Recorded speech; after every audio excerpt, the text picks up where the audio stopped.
അസ്സലാമു welcome back to daily dishes. ഇന്ന് ഞാൻ നല്ലൊരു അറബിക് മസാലയാണ് തയ്യാറാക്കുന്നത്. നമുക്ക് കബ്സ, മന്തി അങ്ങനെ എല്ലാ അറബിക് ഡിഷസും തയ്യാറാക്കുമ്പോൾ ഉപയോഗിക്കാൻ പറ്റിയൊരു അറബിക് മസാല. അപ്പോൾ നമുക്കിത് എങ്ങനെയാണ് തയ്യാറാക്കിയെടുക്കുന്നത് നോക്കാം. ആദ്യം നമുക്ക് മസാല തയ്യാറാക്കാൻ വേണ്ട സ്പൈസസ് എല്ലാം നന്നായിട്ടൊന്ന് ചൂടാക്കിയെടുക്കണം. അപ്പോൾ നമുക്ക് എല്ലാം ഈ പാനിലേക്ക് ചേർത്ത് കൊടുത്ത് കഴിഞ്ഞിട്ട് തീ കത്തിച്ചാൽ മതി. ഞാനിപ്പോൾ ഇതിലേക്ക് ഒരു 3 ടേബിൾ സ്പൂൺ മുഴുവനായിട്ടുള്ള മല്ലി ചേർത്ത് കൊടുത്തിട്ടുണ്ട്. പിന്നെ 1 ടേബിൾ സ്പൂൺ ചെറിയ ജീരകം ചേർത്ത് കൊടുക്കാം. പിന്നെ 1 ടേബിൾ സ്പൂൺ പെരിഞ്ജീരകം, പിന്നെ 1 ടേബിൾ സ്പൂൺ ഏലക്കായ, 1 ടേബിൾ സ്പൂൺ ഗ്രാമ്പൂ, 1 ടേബിൾ സ്പൂൺ കുരുമുളക്,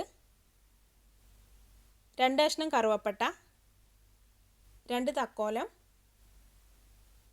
പിന്നെ 1 നട്ട്മഗ് ജാതിക്കാക്കുരു, പിന്നെ 1 കഷ്ണം ഡ്രൈ ജിഞ്ചർ. അത് നമുക്ക് ഇഞ്ചി ഒന്ന് ക്ലീൻ ആക്കി എടുത്തിട്ട് ചെറിയ കഷ്ണങ്ങളാക്കിയിട്ടൊന്ന് ഉണക്കിയെടുത്താൽ മതി. പിന്നെ ഒരു 4 ബേ ലീവ്സ്, പിന്നെ ഒരു 3-4 വറ്റൽമുളക്, പിന്നെ ഒരു ഉണക്കനാരങ്ങ. നാരങ്ങ ഒന്ന് പൊട്ടിച്ചിട്ട് അതിൻ്റെ ഉള്ളിലുള്ള കുരുവൊക്കെ ഒന്ന് മാറ്റിയിട്ട് ചേർത്ത് കൊടുക്കാം. കുരു ഉണ്ടായിട്ടുണ്ടെങ്കിൽ ചെറുതായിട്ടൊരു കയ്പ്പ് ഉണ്ടാവും. പിന്നെ ഇതിലേക്ക് ബ്ലാക്ക് കാർഡമം കൂടെ ചേർക്കാനുണ്ട്. അത് നമ്മുടെ കയ്യിലുണ്ടെങ്കിൽ 2 എണ്ണം ചേർത്ത് കൊടുക്കാം. ഇനി ഇത് ലോ ഫ്ലെയിമിൽ വെച്ചിട്ട് നന്നായിട്ടൊന്ന് ചൂടാക്കിയെടുക്കണം.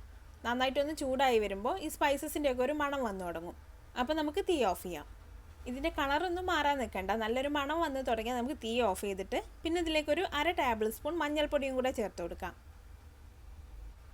മഞ്ഞൾപ്പൊടി ഈ ഒരു പാനിൻ്റെ ചൂടിൽ തന്നെ കിടന്ന് റോസ്റ്റ് ആയിക്കോളും. അപ്പോൾ നമുക്കിത് കുറച്ച് സമയം ഒന്ന് ഇളക്കി കൊടുത്തിട്ട് പിന്നെ ഇത് നന്നായിട്ടൊന്ന് ചൂടാറാനായിട്ട് മാറ്റി വെക്കാം. നന്നായിട്ടൊന്ന് ചൂടാറി വന്ന ശേഷം പിന്നെ ഇത് മിക്സിയിൽ പൊടിക്കാനെടുക്കുന്ന ജാറിലിട്ടിട്ടൊന്ന് പൊടിച്ചെടുക്കാം. നല്ല ഫൈനായിട്ട് പൊടിക്കണം എന്നില്ല കേട്ടോ, കുറച്ച് തരിതരിയായിട്ട് പൊടിച്ചെടുത്താലും മതി. നമ്മൾ ഈ അറബിക് മസാല പുറത്തുനിന്നൊക്കെ വാങ്ങിക്കുമ്പോൾ ചെറുതായിട്ടൊരു തരിയോട് കൂടിയിട്ടാണ് പൊടിച്ചിട്ടുണ്ടാവാറുള്ളത്. അത്രയ്ക്ക് അങ്ങോട്ട് പൗഡറായിട്ടല്ല. അപ്പോൾ നമുക്കും അതുപോലെ കുറച്ച് തരിയായിട്ട് തന്നെ പൊടിച്ചെടുക്കാം.